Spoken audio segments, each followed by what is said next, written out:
Assalamualaikum warahmatullahi wabarakatuh, teman-teman Dataku Project di sini. Kali ini saya akan membuat project machine learning yang berjudul prediksi survival ataupun kelangsungan hidup dari penumpang Titanic.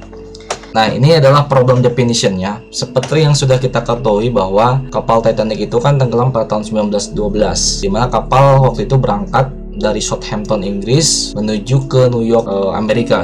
Namun di perjalanannya kapal menghantam ataupun nabrak gunung es yang kemudian kapal itu karam dan tenggelam. Nah, kejadian ini sangat luar biasa sehingga seluruh dunia itu tahu dan sangat populer bagi kita ya, karena pada waktu itu kapal Titanic adalah kapal terbesar pada masanya dan juga jumlah yang tewas itu hampir 70%-nya dan dicatat sebagai peristiwa maritim memilukan dalam sejarah pada masa itu tuh. Nah, kalau misalkan teman-teman ada yang belum tahu terkait dengan kapal Titanic ini, mungkin teman-teman familiar dengan poster film ini ya. Oke, jadi di sini saya akan membuat machine learning untuk memprediksi kelangsungan hidup dari para penumpang berdasarkan berbagai fitur, demografi, dan kondisi perjalanan mereka seperti kelas penumpang, usia, jenis kelamin, ukuran keluarga, dan biaya tiket. Nah, model klasifikasi yang nantinya akan saya buat itu diharapkan mampu yang pertama, dia bisa memprediksi apakah penumpang itu akan selamat atau tidak selamat. Yang kedua, memberikan wawasan tentang fitur-fitur apa saja sih yang mempengaruhi kelangsungan hidup dari para penumpangnya ini. Oke, langsung saja ke datasetnya. Dataset ini saya peroleh dari Kaggle ya. Ini adalah platform Kaggle.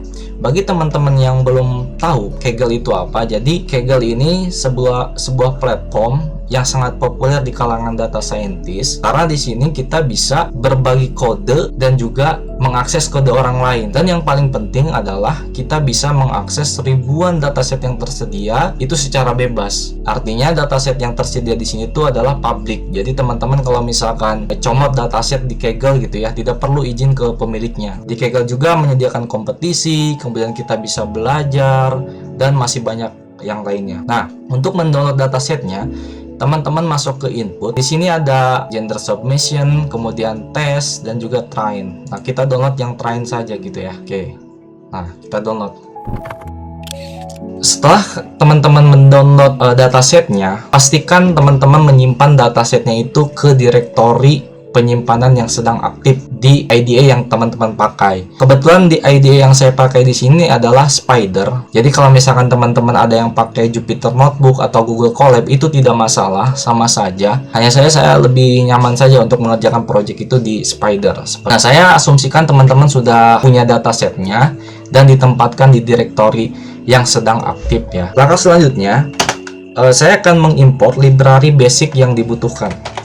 Import library basic gitu ya. Nah, apa saja? Pertama itu kita akan mengimpor NumPy, kita aliaskan NV. Ini digunakan untuk komputasi numerik seperti penjumlahan, pengurangan, ataupun perkalian. Yang kedua, kita impor pandas SPD, aliaskan PD. Nah, ini digunakan untuk manipulasi data ataupun mengubah dimensi data. Kemudian yang ketiga, kita import juga matplotlib, pyplot, kita aliaskan FLT. Nah, ini digunakan untuk membuat chart ataupun grafik. Sama Seaborn juga untuk membuat chart atau grafik, namun dia memiliki antarmuka yang lebih tinggi atau lebih canggih. Nah, kita import juga Seaborn, kita aktifkan Seaborn-nya, lalu kita run. Oke, sudah berhasil. Kemudian library selanjutnya. Nah, jika teman-teman sering coding gitu ya, terkadang kan dimanapun sih, baik di IDE Spyder, Jupyter Colab, Jupyter Notebook atau Google Colab gitu ya, terkadang ada warnings di sini. Nah, warnings itu bukan error, tapi warning saja yang ditampilkan di IDE-nya. Nah, menurut saya warning itu terkadang mengganggu ya. Untuk menghilangkannya, kita bisa menggunakan library warnings. Nah, warnings, kalau ada warning, filter warnings, kita ignore seperti itu. Kita biarkan ya. Oke, berhasil. Selanjutnya kita akan mengload datasetnya. Dataset, oke. Saya lebih senang pakai dataset. Kita buat variabel. Ini terserah ya teman-teman, apa mau train kayak mau data aja, kita terserah. Kalau tapi saya lebih nyaman di dataset. Kita baca menggunakan fungsi pandas read. Karena dataset kita itu bentuknya adalah CSV, maka kita read CSV ya. Apa nama datasetnya tadi? Itu train CSV. Oke, berhasil. Nah, selanjutnya kalau misalkan dataset sudah terload, langkahnya itu teman-teman harus memahami isi dari datasetnya itu, karena ini sangat penting ya. Kita tidak bisa menganalisis atau mengolah data kalau kita sendiri tidak paham terkait dengan datasetnya. Jadi kita harus pahami dulu nih per fiturnya. Apa sih maksud dari fitur ini? Apa sih nilai-nilai dari fitur ini? Oke, di sini pertama ada passenger ID. Passenger ID itu ID unik yang hanya dimiliki oleh per satu orang. Kalau misalkan di kita itu seperti nomor KTP lah ya. Nah, kalau misalkan ada duplikat di passenger ID ini, misalkan nomor satunya itu ada 2 ataupun 3, itu harus kita atasi dengan menghilangkannya. Kemudian yang kedua ada survived. Nah, inilah variabel targetnya yang nantinya akan kita prediksi seperti itu. 0 itu menandakan dia tidak selamat. Kalau misalkan 1 dia selamat ya. Kemudian PC class itu kelas penumpang berdasarkan status ataupun jumlah tarif yang dia bayarkan gitu. Kalau misalkan kelas ketiga itu dia berada di lower class, kelas ekonomi lah gitu. Kalau misalkan nomor 1 itu kelas upper class, artinya kelas orang-orang yang punya duit, dan juga ada yang kelas kedua itu sebutnya middle class. Di sini ada nama ini diperuntukkan untuk hanya satu orang ya. Nah, jadi kalau misalnya ada nama Brown, Owen Harris, bukan berarti ini 2 orang, si Brown sama Owen Harris, bukan ya. Nama aslinya itu Owen Harris. Ini William Henry. Nah, adapun nama-nama yang di depan itu disebutnya title ya. Kalau misalkan di kita itu seperti mahasiswa, dokter gitu. Kemudian ada seks ini artinya jenis kelamin, male untuk laki-laki dan female untuk perempuan. Ada umurnya. Sib SP ini artinya sibling and spouse. Sibling itu saudara, spouse itu pasangan gitu ya. Jadi si Owen Harris itu dia bawa satu pasangan kayak gitu ya. Kemudian si Gustav Leonard itu dia selain dia bawa pasangan, mungkin dia juga bawa saudara. Makanya di sini jumlahnya ada 3 gitu. Kemudian ada parts ini parent and children, artinya orang tua ataupun anaknya yang dia bawa. Kalau misalkan si Gustav Leonard di sini kan 1, entah orang tuanya yang dibawa, entah itu anaknya. Jadi bisa dikatakan bahwa SIP, SP sama parts ini jumlah keluarga yang dia bawa. Ya gitu ya teman-teman ya. Kemudian ada tiket, nomor tiket gitu kan. Fare, nah fare ini adalah jumlah tarif yang dia bayarkan. Nah ini perhatikan ya teman-teman. Fare 7,25 si Owen Harris. Kan jauh ya sama 71.000 dengan 7.000 gitu kan. Makanya yang 71.000 itu ditempatkan di kelas ke-1, yang 7.000 itu ditempatkan di kelas ketiga gitu. Kabin sama seperti tiket, ini nomor kabin. Nah, ini embarked itu ada pelabuhan. Yang dokumentasi yang saya baca, kalau S itu artinya Southampton yang ada di Inggris. Kemudian kalau C itu Cherbourg yang ada di Prancis, dan Q ini Queenstown yang ada di Irlandia, seperti itu ya. Oke, sampai di sini saya harap teman-teman paham terkait dengan datasetnya. Langkah selanjutnya yang akan saya lakukan adalah di sini kan dari semua fitur ini itu kan yang kurang enak dilihat itu embarked ya. S itu apa, C itu apa gitu. Kita akan menamakan sesuai dengan nama aslinya agar kita nantinya lebih enak gitu saat kita menganalisis. Nah, sebelum itu saya pengen lihat dulu nih, bener nggak kalau embarked itu dia itu punya 3 nilai value gitu kan, 3 nilai unik. Nah, caranya adalah dataset, kita ambil datasetnya, kemudian apa nih indeksnya? Indeksnya berarti kolom embarked, kemudian unique, fungsi dari pandas ya. Nah ternyata benar, di sini ada 4 ya, ada none. Oh ya, berarti di data yang kita punya, kalau misalkan none itu diibaratkan dengan data kosong, artinya ini itu tidak punya nilai. Benar ya, si embarcode itu dia ada 3 S, C, sama Q. Nah, selanjutnya kita akan merubah nilai fitur embarcode gitu ya. Nah, caranya adalah kita ambil datasetnya, kemudian apa nih, embarcode dataset embarcode.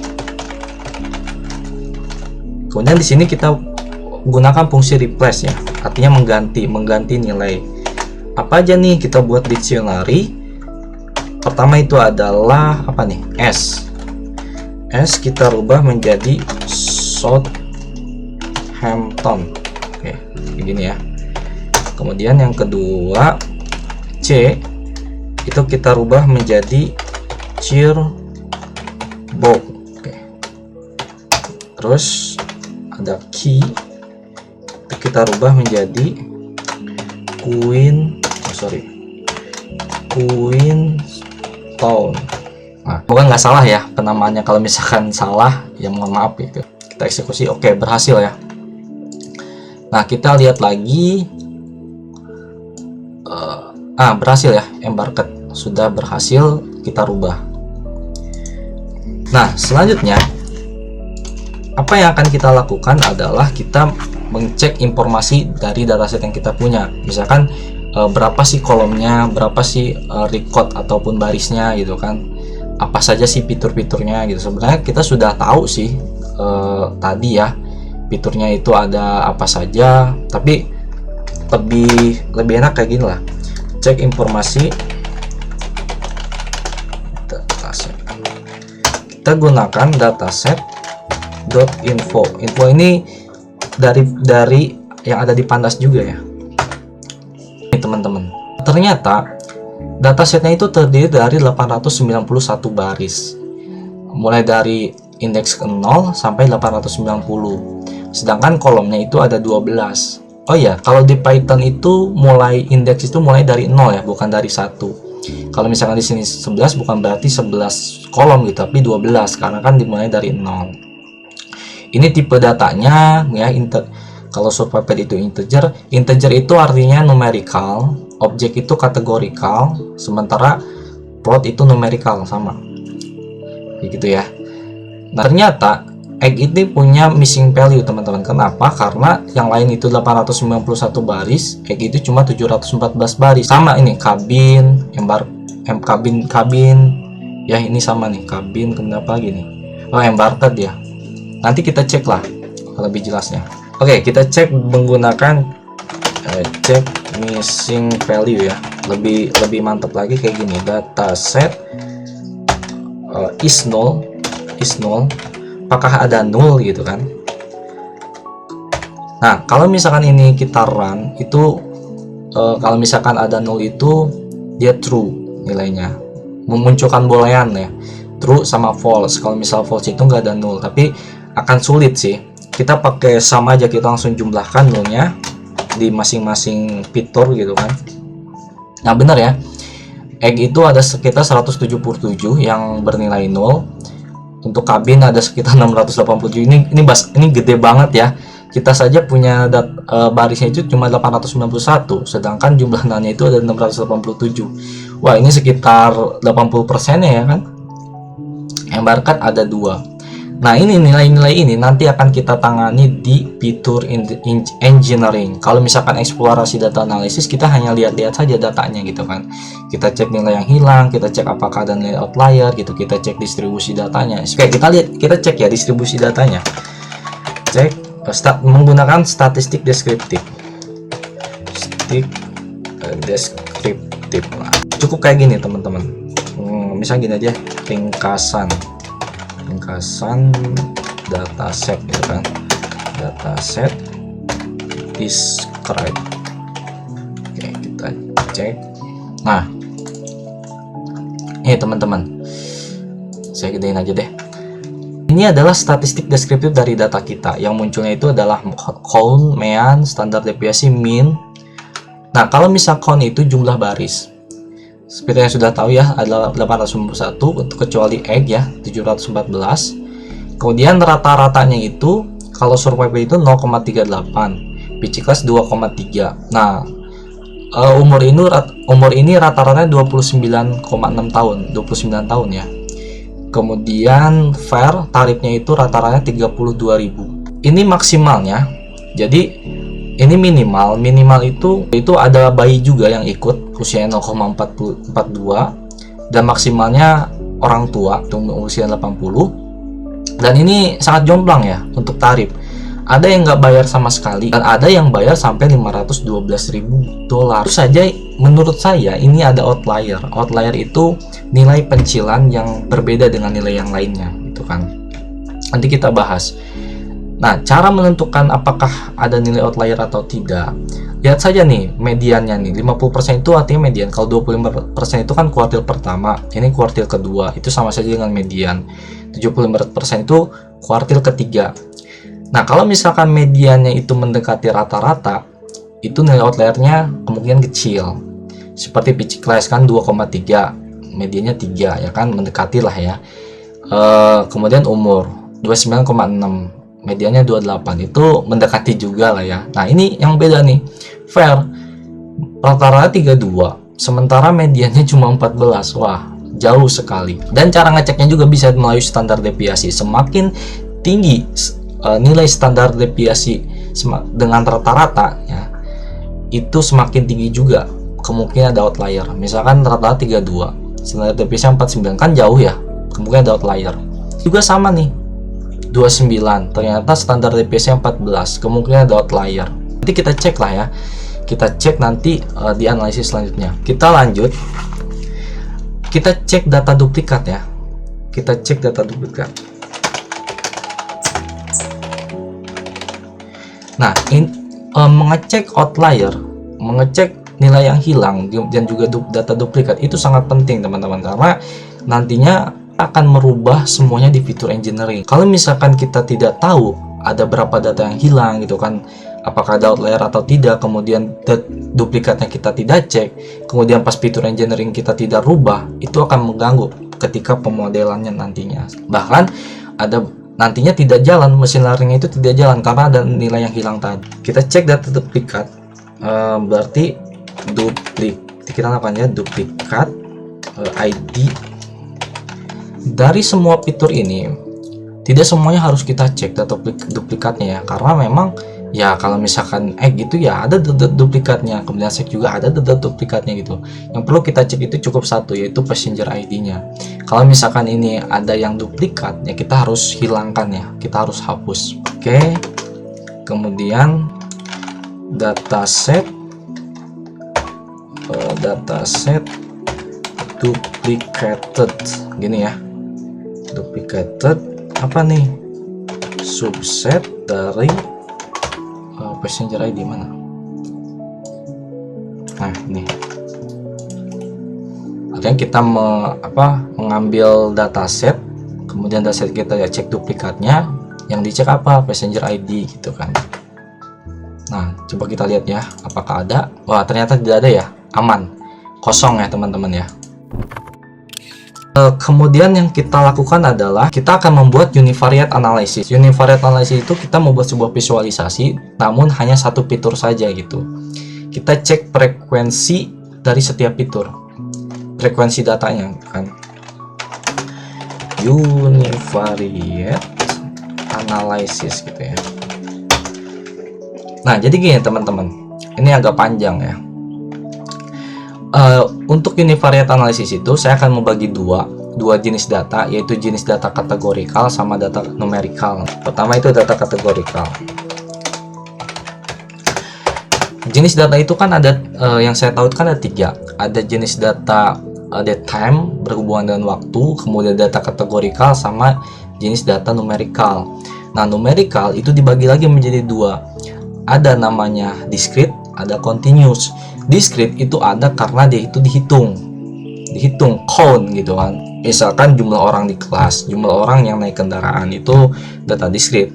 Kalau continuous itu ada karena diukur, yaitu sum, kan tinggi badan mahasiswa gitu kan, derajat Celcius. Nah, itu continuous. Sesuatu yang diukur itu pasti datanya namanya continuous. Misalkan nih survived. Ini kan data numerical ya. Tapi bisa juga masuk ke data kategorikal. 0 itu maksudnya artinya tidak selamat, 1 itu masuknya selamat, gitu kan. Sama juga PC class. PC class itu bisa juga dengan data kategorikal. 3 itu maksudnya upper class, lower class, 1 itu upper class, dan 2 itu lower class. Seperti itu ya. Nah, jadi yang ingin saya katakan di sini adalah data kategorikal yang saya maksud di sini, dia itu data yang memang dia itu real kategorikal, sama data yang dia itu memang diskrit. Jadi data diskrit ini masuknya data kategorikal. Nah, apa saja data kategorikal? Oke, kita cek. Nah, pertama survived ya. Survived itu masuk data kategorikal. Kenapa? Ya karena dia data diskrit 0 dan 1 gitu kan. Selamat dan tidak selamat. Kemudian PC class itu masuk data kategorikal. Kelas 1, 2, 3. Kemudian name nggak usah, sex itu masuk pasti ya, udah pasti nih mah data kategorikal. Kemudian egg itu bukan kategorikal. Sib ini data kategorikal. Kemudian parch, oke. Tiket nggak usah karena kan dia hanya nomor tiket. Fare ini data continuous. Kabin nggak usah, sama embarked aja, embarked. Oke. Nah, kita buat sebuah list yang namanya data kategorikal. Untuk apa nantinya? Untuk looping gitu ya. Nah, ini data kategorikal. Ada sekitar 6 data ya. Kita visualisasikan. Visualisasi data kategorikal gitu aja deh. Kategorikal. Univariate ya, univariate. Ini aja deh. Nah, kita buat sebuah for loop ya. For column in data kategorikal. Apa nih? Kita buat VLT figur kita buat canvas ya. Ukurannya apa? Fixed size. Kanvasnya ukurannya 8 inci ke kiri, 4 inci ke bawah gitu, ke samping, ke bawah ya. Apa nih yang divisualisasikan? Yaitu dataset kolom. Ya, dataset kolom, maksudnya kolom ini kolom kategorikal, kalau survived, PC class gitu ya. Polygon. Kenapa polygon? Kita ambil frekuensinya ya. Polygons, kita ambil jumlah frekuensinya. Kemudian float bar. Nah, gini. File.title. File.title kita buat app string ya. Distribusi app string ini bergunanya untuk buat perawal gini nih.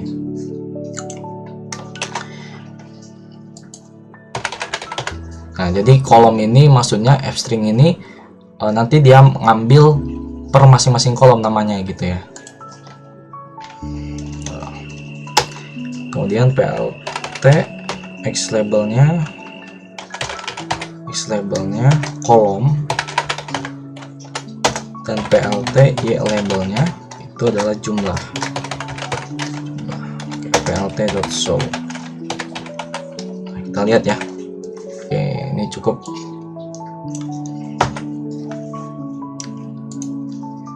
Nah, oke, kita lihat satu-satu. Pertama, distribusi survived. Ternyata di data kita itu kebanyakan yang tidak selamat dibandingkan yang selamatnya gitu ya. Kemudian embarked. Wah, ternyata yang berangkat dari Southampton itu lebih banyak. Kemudian apalagi nih? PC class itu kebanyakan kelas ketiga, yang lower class ya. Kemudian untuk parts Oh, ternyata kebanyakan dia itu jalannya sendiri, nggak bawa anak ataupun orang tua gitu. Ada yang bawa anak dan orang tua, itu jumlahnya cuma satu gitu kan.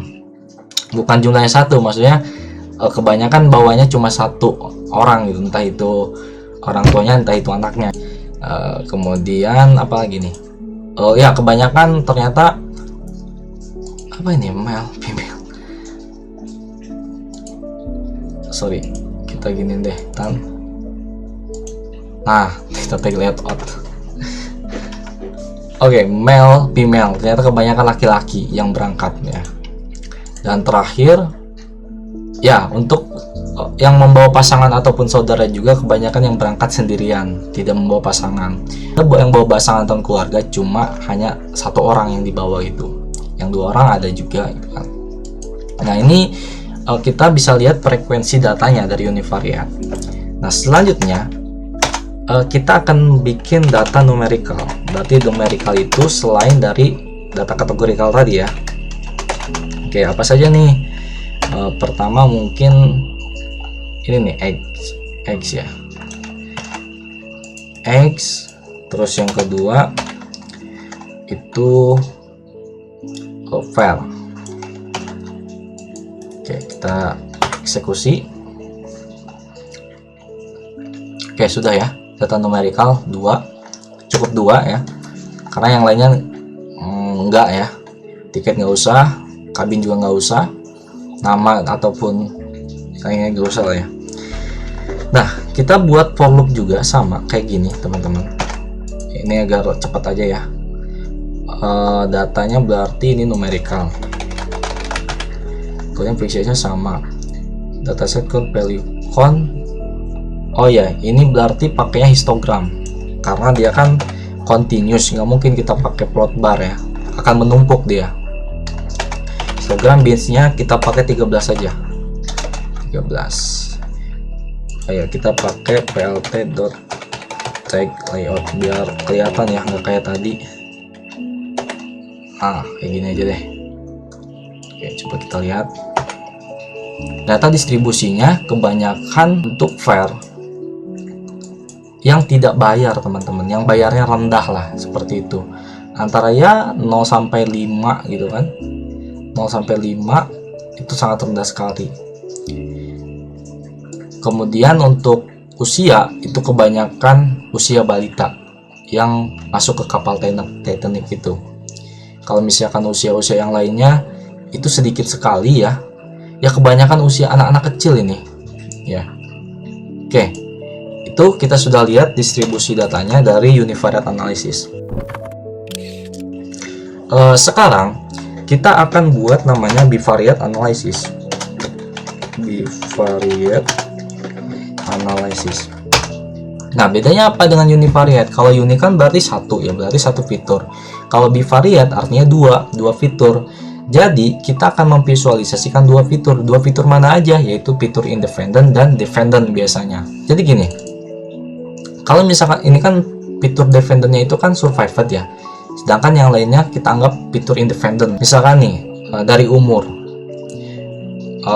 jangan umur deh, dari ini apa namanya, jenis kelamin. Laki-laki itu kebanyakan yang meninggal atau kebanyakan yang hidup gitu kan. Sama perempuan juga, perempuan banyak yang meninggal atau yang hidup sih gitu kan. Kemudian dari var, yang bayarnya tinggi itu kebanyakan yang hidup atau yang meninggal. Sama, yang lebih rendah itu yang bayarnya apakah dia lebih banyak yang hidup atau meninggal. Kayak gitu ya. Pertama, bivariate untuk data kategorikal dulu.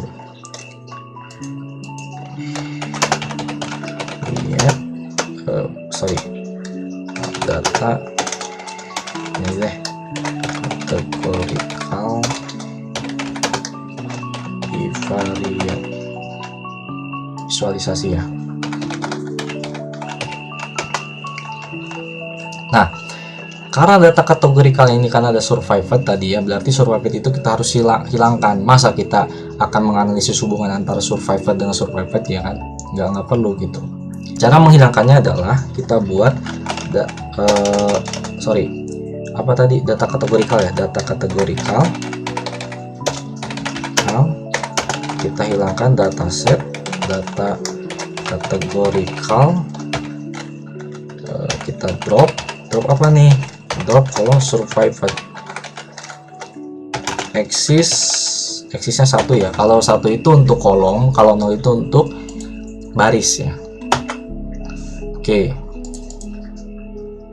nah ini ya sudah tidak ada survived ya, hanya 5 kolom categorical, tadinya 6 kolom. Kita buat for loop juga sama kayak yang tadi, for kolom in data categorical gitu kan. Kemudian VLT kita buat canvas, ukurannya fixed size sama aja kayak yang tadi, 8 inci sama 4 inci. Kemudian apa nih, nah kita buat namanya pandas cross tab. Jadi cross tab itu untuk menyilangkan data gitu. Misalkan kan dia rumusnya itu indeks sama kolom gitu kan. Ini rumusnya nih. Nah, indeksnya apa? Misalkan indeksnya kolom. Indeksnya itu kolom, maksudnya itu kita buat indeksnya itu kelas, misalkan. Kelas jadi indeksnya 1 2 3 gitu kan. Kolomnya masuk ke survived. Survived itu kan yang hidup dan tidak hidup. Jadi kelas ke-1 berapa nih yang hidupnya gitu kan. Kelas kedua berapa yang meninggalnya gitu kan. Jadi indeksnya itu apa? Indeksnya itu dataset kolom. Kolomnya itu apa? Dataset survived gitu kan. Survived. Kita buat plot ya. Kill jenisnya apa? Jenisnya adalah bar. Kemudian kita munculkan AX plt.gc ya. Ini digunakan untuk memodifikasi dari grafik gitu kan, dari sumber X nya. Oke, sudah. Kemudian plt kita buat title-nya ya. Title-nya itu adalah title-nya string hubungan antara status keselamatan dan apa nih, kolom gitu kan. Nanti diisi nih sama kolom masing-masing. Terus apa lagi nih, X labelnya plt X label berarti kolom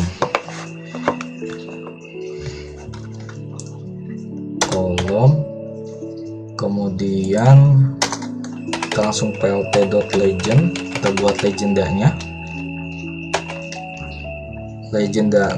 kita buat title itu status keselamatan gitu aja deh. Status keselamatan.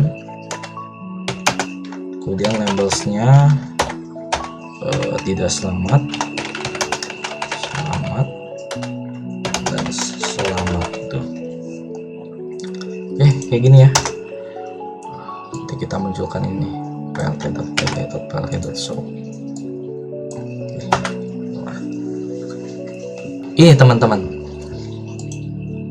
jadi ternyata yang berangkatnya di Perancis, di pelabuhan Perancis itu lebih banyak yang selamat ketimbang yang tidak selamat. Di Queenstown itu lebih banyak yang tidak selamat ketimbang yang selamatnya. Nah, di Southampton lebih-lebih lagi, ternyata 50%-nya itu 75%-nya itu tidak selamat dan 25%-nya selamat. Kemudian untuk parts ini parent and children ya, ternyata kebanyakan yang single itu lebih banyak yang tidak selamat ya dibanding yang selamat. Kalau misalkan yang bawa parent atau childrennya yang satu itu lebih banyak yang selamat. Jadi kalau misalkan pengen selamat, bawalah satu orang gitu kan, bapak kita kayak buat nyelamatin, mungkin ya buat nyelamatin kita gitu kan. Nah, kalau misalkan yang bawa parnya 2 itu sama nih, selamat dan tidak selamatnya ya. Nah, ini si spouse sama kayak parts ya. Wah, ternyata sama ya. Kebanyakan yang sendirian itu kebanyakan tidak selamat. Sedangkan yang bawa satu orang pasangan ataupun saudara itu lebih banyak yang selamat. Nah ini untuk jenis kelamin nih. Wah ternyata laki-laki itu kebanyakan yang meninggal ya dibandingkan selamat, dibandingkan dengan perempuan tuh. Jauh banget. Mungkin perempuan itu lebih diprioritaskan pada saat kejadian itu kan. Kalau laki-laki lebih tidak diprioritaskan, bisa jadi seperti itu. Dan kelasnya, wah ternyata kelas ke-1 itu lebih banyak yang selamat nih.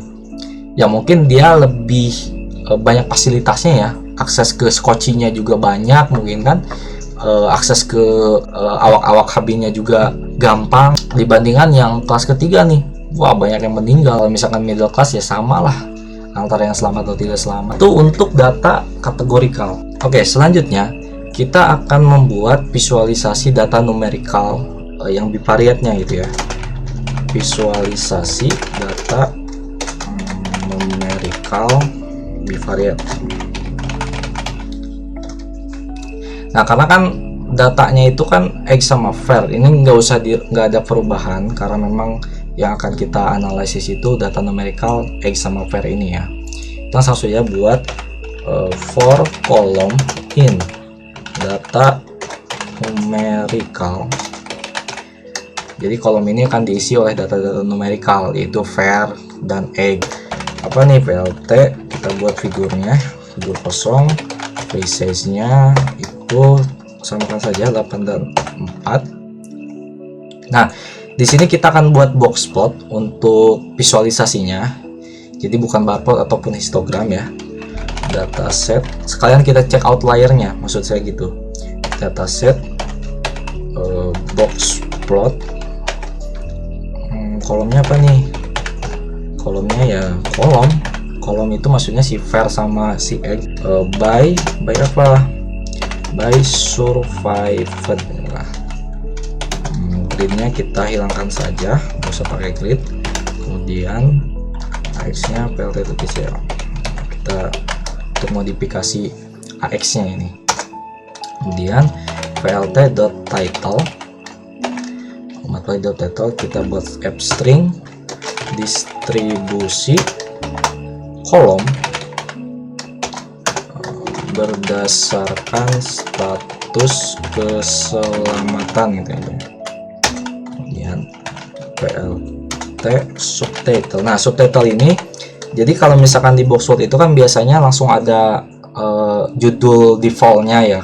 Kita pengennya judulnya itu adalah distribusi kolom berdasarkan status keselamatan, jadi judul defaultnya kita hilangkan saja dengan f string, dengan string gini, jadi dia hilang judul defaultnya gitu.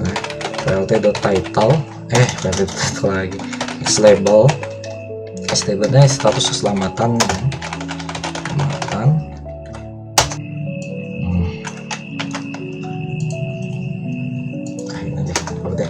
plt ya, labelnya kolom. Oke, kita lihat ya. Kok kayak gini? Bentar. Ini ada yang salah nih. By survived grid false. Kemudian data numerical, dataset boxplot, page size, subtitle. Ini subtitle. Yes. Oke, nah ini gini teman-teman. Nah kok f distribusi kolom? Bentar. F stringnya salah nih, aduh. Kayaknya gini ya, salah tadi. Oke. Nah sekarang udah bener nih. Jadi kembali. Nah sekarang kita lihat dulu pada tarif, kok fitur tarif. Nah ternyata teman-teman di sini banyak sekali outlier ya. Outlier itu yang keluar dari titik whisker, ini sebutnya adalah garis whisker.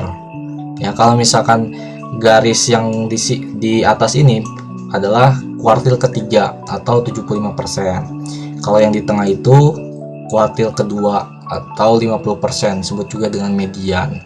Dan yang bawah itu sebut kuartil pertama atau 25%. Nah ini sebutnya whisker ya.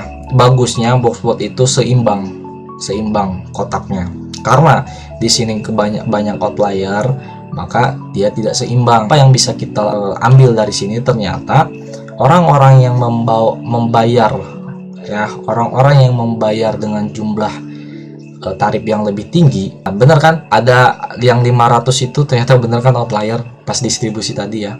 Jadi orang-orang yang membayar tarifnya yang lebih tinggi itu tingkat keselamatannya lebih tinggi gitu dibandingkan dengan orang-orang yang membayarnya itu rendah, keselamatan 0. Fair.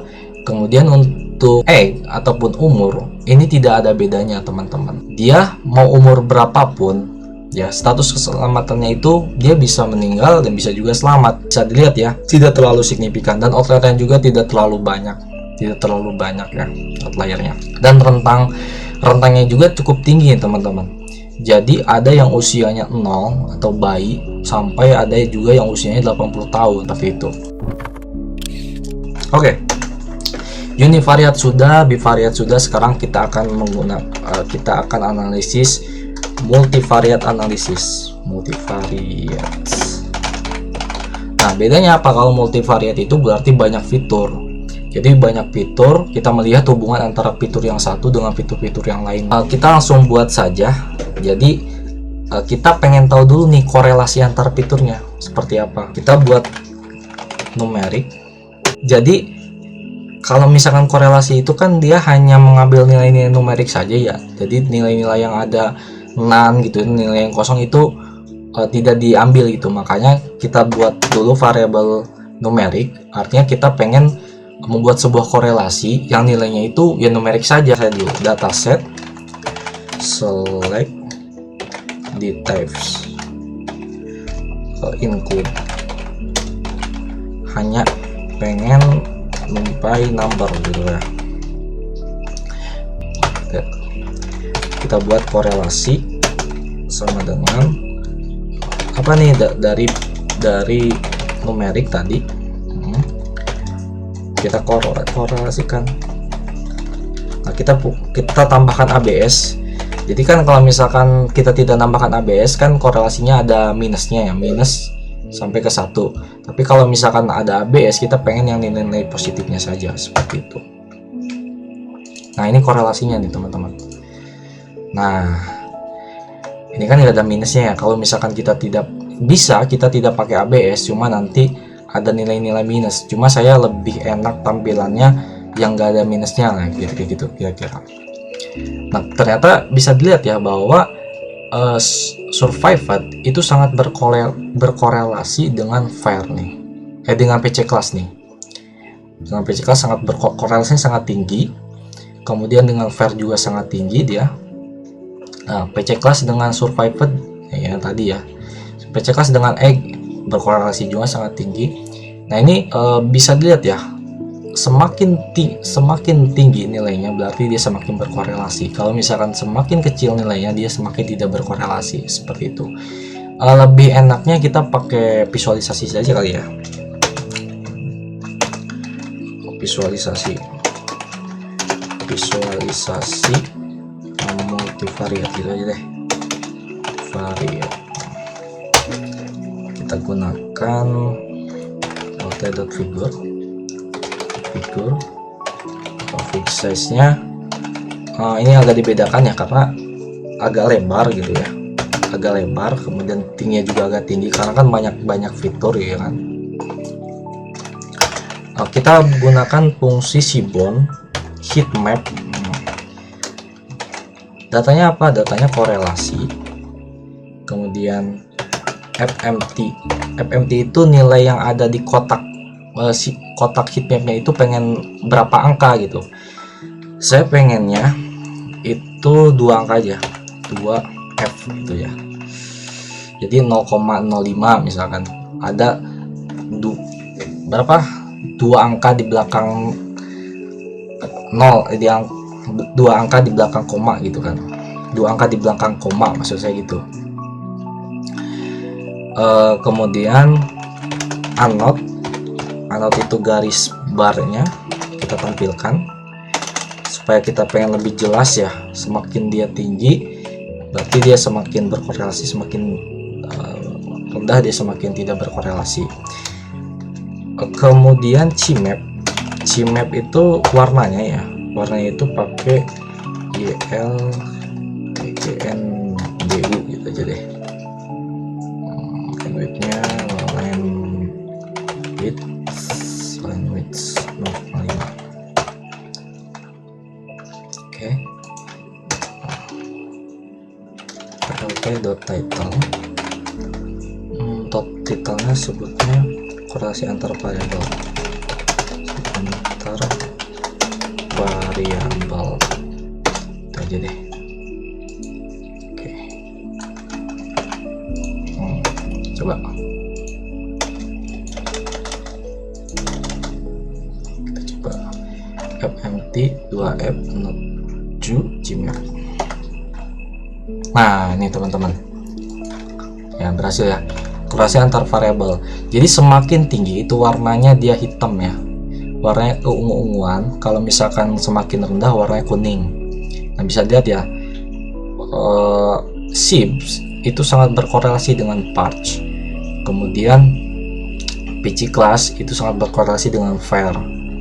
Apalagi nih, kita bisa catat nih nanti untuk tahap fitur engineering, terutama ketika kita ingin masukkan nilai ke data kosong. Misalkan kan tadi ada nilai data kosongnya ya.